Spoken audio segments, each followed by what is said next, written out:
Welcome to StopFake, the place where we set the record straight on fake news in Ukraine. I'm Matt Kriteman with StopFake's latest dissection of the Russian alternative reality. This week's disinformation menu brings you the following: hunger in Ukraine, impending food riots and ration cards to be introduced, Ukraine is too broke to host Eurovision 2017, and Fake Check, a new RT initiative aimed at, well, we don't really know, but they're going to say they're looking out for fakes. But how do you debunk a fake? So let's get to it. A new theme proving very popular in Russian media is the alleged hungry winter plaguing Ukraine.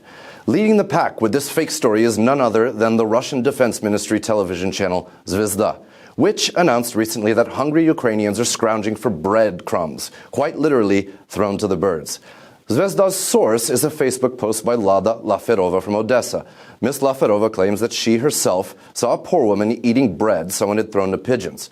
Laferova illustrates her post with a photograph showing a woman crouching by a flock of pigeons eating bread. Additional posts on Miss Laferova's timeline include several pro-Russian posts, photographs of a snowy Odessa, but nothing about pigeons and poor hungry women. Russian media took the theme even further, speculating about the possibility of food riots and the introduction of ration cards.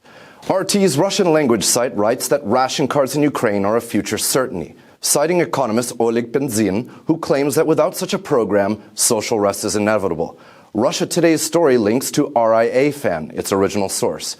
However, the economist in the RIA story is not Oleg Benzin, but actually Alexei Doroshenko, the director of Ukraine's Association of Trade Networks. RIA features an embedded Doroshenko video on its site, which has nothing to do with ration cards nor possible food riots. Rather, Doroshenko discusses introducing a program similar to the U.S. food stamp program should Ukraine discontinue subsidies and price regulation on certain foodstuffs. The American food stamps program, of course, helps poorer families with their food purchases.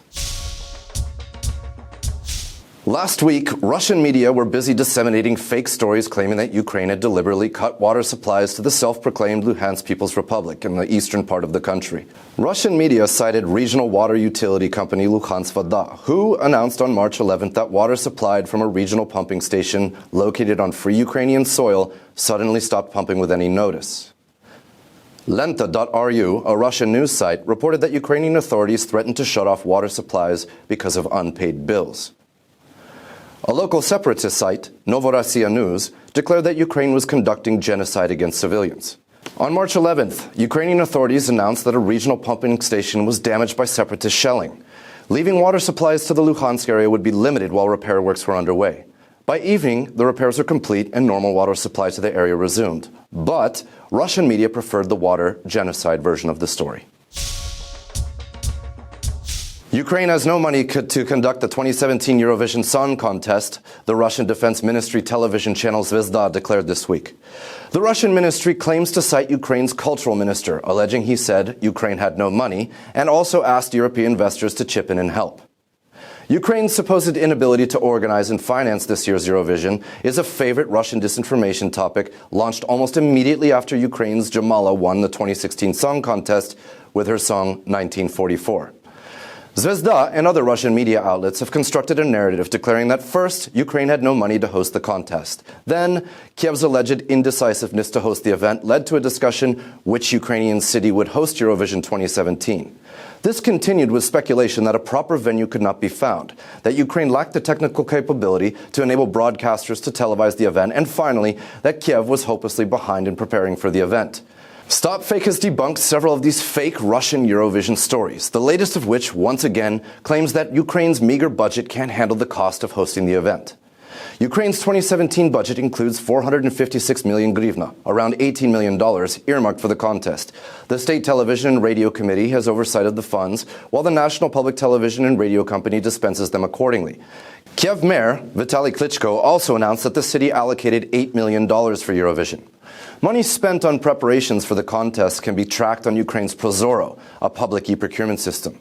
Additionally, on March 14th, heads of participating countries' delegations attended a meeting in Kiev and were briefed on all matters pertaining to Eurovision 2017. And finally, something from the "you can't make this stuff up" category.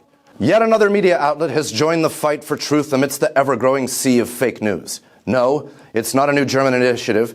It's not a united European effort, and it is certainly not the government of the United States. It is the Russians. The very architects and purveyors of masterful propaganda and disinformation have launched not one, but two initiatives seemingly aimed at combating fake news. The Russian Foreign Ministry started this campaign by attaching Photoshop-made stamps to stories it deemed fake, including a New York Times story about the project itself. RT, or Russia Today, the Russian state English news service, has certainly kept us busy here at StopFake. Having launched a new fact-checking site called FakeCheck, are they going to debunk themselves? Well, our colleague Jim Kovpak has discovered RT's so-called debunked fakes are fakes. To see their fake fakes debunked, go to our website, stopfake.com. Try not to laugh.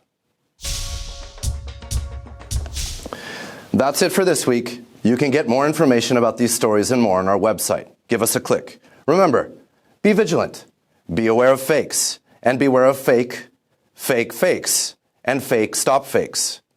Remember, consuming fake news is bad for your health, your brain, and the psychological climate of society. So don't do it. If you spot a potential disinformation about Ukraine, send it to us for a truth autopsy. Again, I'm Matt Kriteman, and this is StopFake. Thanks for watching.